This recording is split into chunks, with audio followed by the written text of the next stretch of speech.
Hello bachon, let's discuss the question. So the question says if a point charge q is placed at the center of the cube, what is the flux linked with each face of the cube?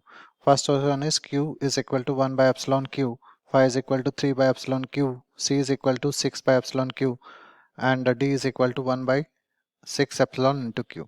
तो सबसे पहले हम यहाँ पे की concept की बात करें तो की कॉन्सेप्ट हम क्या यूज करने वाले हैं?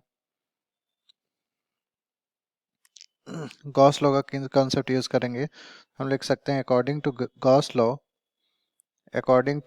Gauss's law,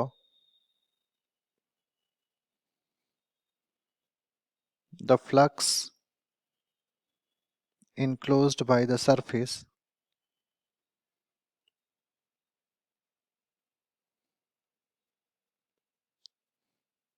is 1 by epsilon times the charge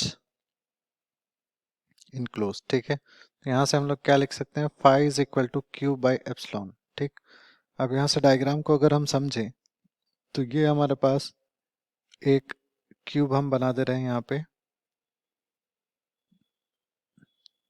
सो ये हमारे पास एक क्यूब है.